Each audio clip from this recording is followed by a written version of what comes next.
पाऊस सुरू झाला की तुम्ही किंवा तुमच्या घरातील कोणी सतत आजारी पडतं का? सर्दी, खोकला, ताप, घसा दुखणे, व्हायरल इन्फेक्शन आणि प्रत्येक 15 ते 20 दिवसांनी पुन्हा तेच. नमस्कार, मी डॉक्टर वैशाली. पावसाळा हा निसर्गासाठी आनंदाचा ऋतू असला तरी आपल्या आरोग्यासाठी हा संसर्गाचा काळ असतो. हवेत वाढलेली आर्द्रता, दूषित पाणी, डासांची वाढ आणि शरीराची बदलणारी प्रतिकारशक्ती यामुळे सर्दी, ताप, घसा दुखणे, viral infection, typhoid, dengue, malaria आणि पोटाचे आजार यांचा धोका वाढतो. म्हणूनच काही साध्या सवयी अंगीकारल्या तर आपण आणि आपले कुटुंब अधिक सुरक्षित राहू शकतो. तर स्वच्छ आणि उकळलेली पाणी प्या. पावसाळ्यात पाण्याचे दूषित होण्याचे प्रमाण वाढते. शक्यतो उकळून थंड केलेले किंवा फिल्टर केलेले पाणीच प्या. बाहेरचे पाणी पिणे टाळा. गरम आणि ताजे अन्न खा. रस्त्यावरचे उघडे पदार्थ, कापलेली फळे आणि बऱ्याच वेळ ठेवलेले अन्न टाळा. गरम, ताजे आणि घरचे अन्न खाण्यावर भर द्या.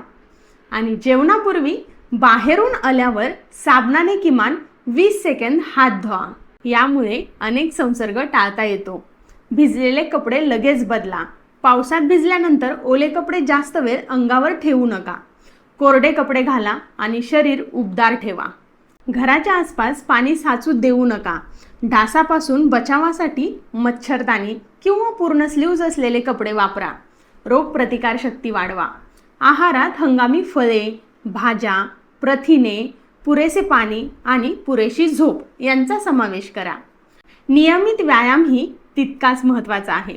लक्षणाकडे दुर्लक्ष करू नका.